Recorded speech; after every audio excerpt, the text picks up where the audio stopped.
gestern ist es endlich soweit. Die Doku Harry und Meghan ist auf Netflix rausgekommen und ich habe mir die 3 Folgen natürlich direkt reingezogen. Die nächsten 3 Folgen kommen nächste Woche, das heisst, stay tuned for Part 2. Also ich habe meinen Tee ready, ich weiß nicht, wie es du siehst, aber ich bin ready zum Spielen. Checkst.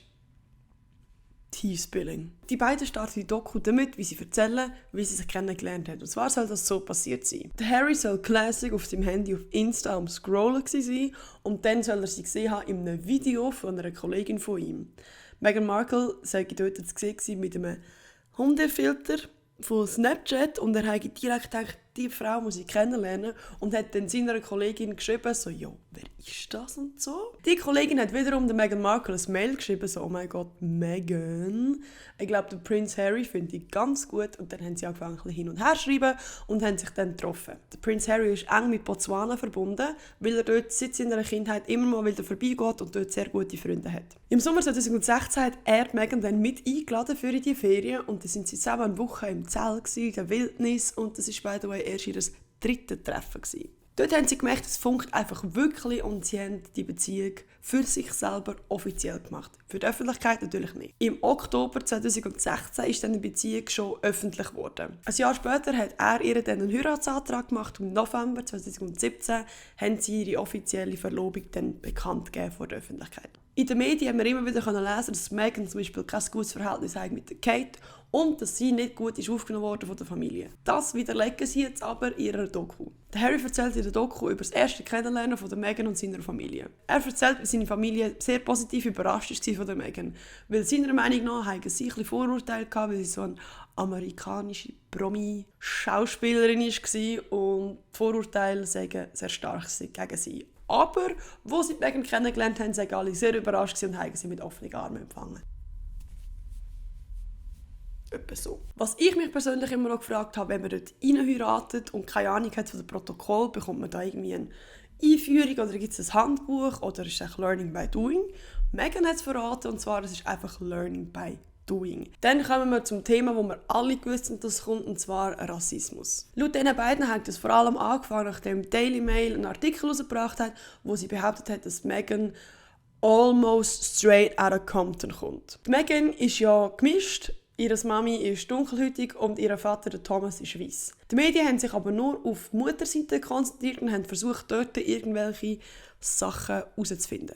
Nachdem sich die rassistischen Äußerungen der Medien gehäuft haben, haben Meghan und Harry natürlich ein Statement dazu abgeben. Die Royal Family hat aber gesagt, lieber kein Kommentar. Der Harry erzählt dann etwas, das als klarer Seitenhieb gegen die Royal Family kann gewertet werden. Der Harry und Meghan wollten Hilfe haben von der Royal Family, weil Meghan in der Öffentlichkeit so gehatet worden ist. Laut dem Harry hat dann jemand aus der Königsfamilie, er hat keinen Namen genannt, dann gesagt, ja, schau, meine Frau ist auch gehatet worden in den Medien, warum soll es denn deine Frau einfacher haben? Der Harry hat dann auf das aber geantwortet, die Rasse sei entscheidend, weil Meghan ist ja nicht ganz weiss. Ich kann mir vorstellen, dass es um den William geht, weil es nämlich auch Kate nicht ganz einfach hatte am Anfang von ihrer Royal-Karriere. Aber natürlich, oder? What do I know? Wer sonst, wenn nicht er? Vielleicht Andrew noch, aber we don't care about Andrew. Alles, was in der ersten und zweiten Folge besprochen wurde, war eigentlich nicht viel Neues gewesen. Das meiste haben wir schon gewusst. Vieles sind so Anekdoten und so. Aber dort, wo es richtig juicy geworden ist in der 3. Folge. Und auf die habe ich mich richtig gefreut. Die 3. Folge beleuchtet nämlich vor allem Meghan Markle ihre andere Familienseite, und zwar die um Thomas Markle, ihren Vater. Bevor sie mit dem Harry zusammengekommen hat sie eine sehr gute Beziehung zu ihrem Vater. Sie behauptet selber in der Doku, dass sie schon immer ein Daddy's Girl war. Darum ist es ganz logisch, dass er sie hätte zum Altar führen an der Hochzeit. Aber wir wissen ja alle, oder vielleicht auch nicht, aber wir wissen ja alle, dass er das nicht gemacht hat. Kurz vor der Hochzeit kommt dann aus, dass er gestagte, also gestellte Fotos von sich an die Presse verkauft haben für 100'000 Stutz. So viel Geld. Die Meghan hat ihrem Vater dann angerufen, um herauszufinden, ob das stimmt, weil die Anschuldigungen sind sehr schlecht für sein Image. Er hat dann gesagt, nein, das stimmt nicht und sicher nicht mache ich das und so weiter und so fort. Und ab dann hat sie nichts mehr von ihm gehört. Und dann wird es richtig dark. Durch die Medien hat sie erfahren, dass ihr Vater nicht an ihre Hochzeit kommt. Sie hat ihn dann versucht anzurufen, so, hey, was ist los? Dann hat ihm geschrieben und angerufen und er hat nicht reagiert. Dann ist wieder in den Medien gekommen, dass er einen Herzinfarkt erlitten habe und jetzt im Spital sei. Die Meghan hat ihm wieder angerufen und auch der Harry hat es versucht und geschrieben und sie haben ihn einfach nicht erreichen.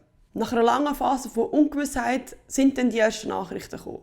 Aber es sind komische Nachrichten, sodass Meghan und auch der Harry das Gefühl hatten, das ist nicht ihr Vater, der das schreibt, das muss jemand anderes sein. Er schreibt so etwas wie, wenn ich doch nur gestorben wäre, dann könntet ihr jetzt so tun, als wäre er traurig. Das ist richtig evil. Seit dem Zwischenfall haben Meghan und ihr Vater Kontakt abgebrochen. Kommen wir von Thomas zu seiner anderen Tochter, und zwar Samantha. Kurz zum Erklären, also Doria und Thomas, also Meghan, ihre Eltern, haben zusammen Meghan gehabt. Und Thomas hat auf der anderen Seite schon Kinder gehabt, 2, die aber älter sind als Meghan. Und das ist zum einen der Thomas Markle Jr. und eben Samantha.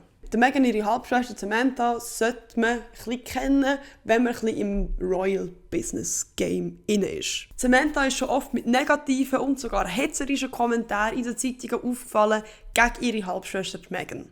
Sie hat zum Beispiel Meghan als Princess Pushy bezeichnet, hat ihr gesagt, sie sei manipulativ und man soll sich von ihr in Acht nehmen. Für Meghan ist es aus dem heiteren Himmel gekommen, weil sie eigentlich keinen Kontakt mehr mit ihrer Halbschwester hatte, seit etwa 15 Jahren oder so. Samantha aber behauptet fest, dass sie und Meghan sehr eng waren bis 2018. Was jetzt genau stimmt, wissen wir natürlich nicht. Dann geht das Drama um Samantha noch weiter, weil sie hat eine Tochter, die Ashley, und das wäre ja dann Meghan ihre Nichte sozusagen. Meghan und Ashley haben sich dann angefangen anzufreunden, sind zusammen in die Ferien und haben telefoniert. Sie sind wirklich sehr, sehr dick geworden.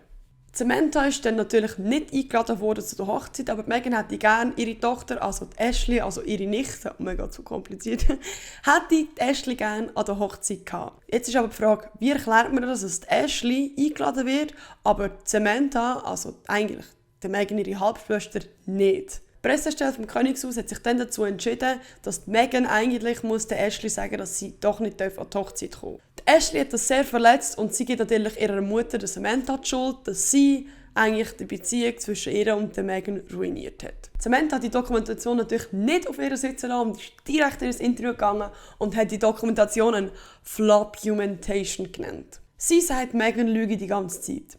Eigentlich wollte ich nämlich Meghan und Ashley einfach nicht dabei haben und schiebe es jetzt aber auf die Presse und auf sie selber. Es gibt Leute, die glauben natürlich der Samantha, es gibt Leute, die glauben der Meghan. Ich möchte mich jetzt auch nicht gross positionieren, aber mir persönlich scheint es ein bisschen suspekt, dass sie direkt muss gegenschiessen und keine Einsicht zeigt.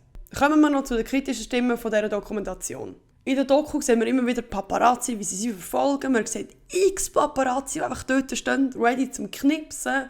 Man hat aber bereits herausgefunden, dass gewisse Paparazzi-Aufnahmen nicht in dem Kontext aufgenommen worden sind, wie sie jetzt dargestellt werden. Zum Beispiel die eine Szene, wo man etwa 20, 50 Paparazzi sieht, dort stehen, sei gar nicht von einem Event von Meghan und Harry gewesen, sondern von der Premiere vom ersten Harry Potter Film in London. Gewisse Paparazzi-Bilder suggerieren dann, dass Harry und Meghan verfolgt worden sind, obwohl man eigentlich weiss, dass die Bilder schon Jahre vorher waren und nichts mit der Meghan zu tun haben. Das finde ich ein bisschen spitzfindig, sagen, die Paparazzi sind ja gar nicht dann und dann dort gewesen. Es geht wahrscheinlich mehr einfach um das grosse Ganze, um zu sagen, hey, sie werden verfolgt von Paparazzi und das kann man ja nicht leugnen. So. Dann der grösste Kritikpunkt, wo auch ich stutzig geworden und dachte, well, shit. Ganz am Anfang von der ersten Folge der Dokumentation wird eingeblendet, dass die Royal Family und auch die Mitglieder davon kein Statement abgeben zu dieser ganzen Doku. Gestern nach der Veröffentlichung haben dann aber die britischen Medien geprintet, dass die Royal Family und die Mitglieder gar nicht angefragt worden sind. Sollte das stimmen, dass die Königsfamilie gar nicht angefragt worden ist, wirft das natürlich ein ganz anderes Licht auf die ganze Dokumentation. Overall kann man sagen, dass das Royal Bashing, wo viele angenommen haben, dass es passieren wird, nicht stattgefunden hat.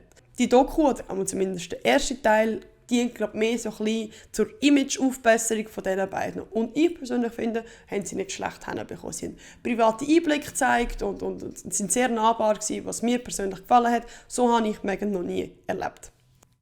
Okay, das heisst, ich mache sicher noch ein Video über die nächsten 3 Folgen. Ich bin hyped und stay tuned. Bye.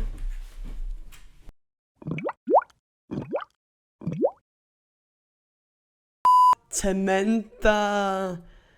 Lass den Scheibe runter.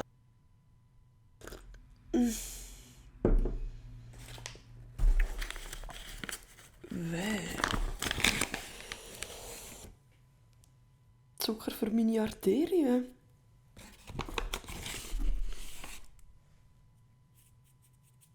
Disgusting. Hey, ich kann nicht mehr reden. So Sachen regen mich dann auf. Hey, regen mich richtig auf. Schwierig. Schwierig. Boah.